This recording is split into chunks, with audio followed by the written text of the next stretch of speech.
তোমাদের প্রতি আল্লাহর অনুগ্রহ ও দয়া না থাকলে এবং আল্লাহ দয়াদ্র ও পরম দয়ালু না হলে তোমাদের কেউ অব্যাহতি পেত না।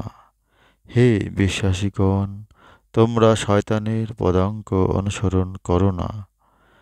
কেউ শয়তানের পদাঙ্ক অনুসরণ করলে শয়তান তো অশ্লীলতা ও মন্দ কাজের নির্দেশ দেয়। আল্লাহর অনুগ্রহ ও দয়া না থাকলে তোমাদের কেউই কখনো পবিত্র হতে পারতে না। তবে আল্লাহ যাকে ইচ্ছা পবিত্র করে থাকেন এবং আল্লাহ সর্বশ্রোতা সর্বজ্ঞ। তোমাদের মধ্যে যারা ঐশ্বর্য ও প্রাচুর্যের অধিকারী তারা যেন এ শপথ না করে যে তারা আত্মীয় স্বজন এবং অভাবগ্রস্তকে এবং আল্লাহর পথে গৃহত্যাগকারীদেরকে কিছু দেবে না। তারা যেন ওদের ক্ষমা ও ওদের দোষ ত্রুটি উপেক্ষা করে। তোমরা কি চাও না যে আল্লাহ তোমাদের ক্ষমা করেন? আল্লাহ ক্ষমাশীল, পরম দয়ালু। যারা সাধ্যী, নিরীহ ও বিশ্বাসী নারীর প্রতি অপবাদ আরোপ করে তারা ইহলোকে ও পরলোকে অভিশপ্ত এবং তাদের জন্য আছে মহা শাস্তি। যেদিন তাদের বিরুদ্ধে তাদের জিহ্বা, তাদের হাত ও তাদের পা তাদের কৃতকর্ম সম্বন্ধে সাক্ষ্য দেবে, সেদিন আল্লাহ তাদের প্রাপ্য প্রতিফল পুরোপুরি দেবেন এবং তারা জানবে আল্লাহই সত্য স্পষ্ট প্রকাশক। দুশ্চরিত্র নারী দুশ্চরিত্র পুরুষের জন্য, দুশ্চরিত্র পুরুষ দুশ্চরিত্র নারীর জন্য, সচ্চরিত্রা নারী সচ্চরিত্র পুরুষের জন্য এবং সচ্চরিত্র পুরুষ সচ্চরিত্র নারীর জন্য। এদের সম্বন্ধে লোকে যা বলে এরা তা হতে পবিত্র। এদের জন্য আছে ক্ষমা এবং সম্মানজনক জীবিকা।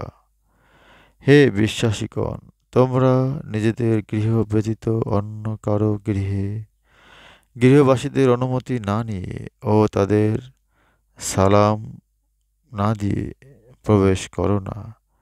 এটি তোমাদের জন্য শ্রেয়, যাতে তোমরা সতর্ক হও।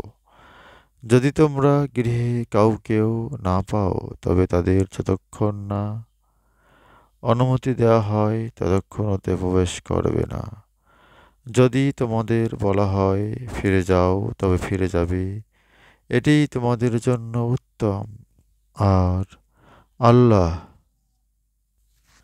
তোমাদের কৃতকর্ম সম্বন্ধে জানেন।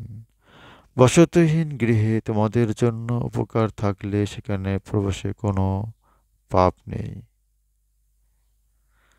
এবং আল্লাহ জানেন যা তোমরা প্রকাশ করো এবং যা তোমরা গোপন করো। বলো বিশ্বাসীদের তারা যেন তাদের দৃষ্টিকে সংযত করে এবং তাদের যৌন অঙ্গকে সংযত রাখে। এটিই তাদের জন্য উত্তম। ওরা যা করে আল্লাহ সে বিষয়ে অবহিত। বলো বিশ্বাসী নারীদের তারা যেন তাদের দৃষ্টিকে সংযত করে ও তাদের লজ্জাস্থান রক্ষা করে। তারা যা সাধারণত প্রকাশ করে থাকে তা ব্যতীত তাদের আভরণ প্রদর্শন না করে তাদের গ্রীবা ও বক্ষদেশ যেন মাথার কাপড় দ্বারা আবৃত করে। তারা যেন তাদের স্বামী, পিতা, শ্বশুর, পুত্র, স্বামীর পুত্র, ভ্রাতা, ভ্রাতুষ্পুত্র, ভগিনী, পুত্র, সেবিকা যারা তাদের অধিকারভুক্ত অনুগত, যৌন কামনা রহিত পুরুষ এবং নারীদের গোপন অঙ্গ সম্বন্ধে অজ্ঞ বালক ব্যতীত কারো নিকট তাদের আভরণ প্রকাশ না করে। তারা যেন তাদের গোপন সাজসজ্জা ও আভরণ প্রকাশের সজোরে সজোরে পদক্ষেপ না করে। হে বিশ্বাসীগণ, তোমরা সকলে আল্লাহর সামনে তওবা করো, যাতে তোমরা সফল কাম হতে পারো এবং অবিবাহিতদের বিবাহ সম্পাদন করো এবং তোমাদের দাস দাসীদের মধ্যে যারা সৎ তাদেরও। তারা নিঃস্ব হলে নিজ অনুগ্রহে তাদের সচ্ছল করে দেবেন। আল্লাহ তো প্রাচুর্যময়, সর্বজ্ঞ। সূরা নূর আয়াত ২০ থেকে ৩২। হে আল্লাহ, আমাদের কোরআন বুঝে পড়ার তৌফিক দান করো।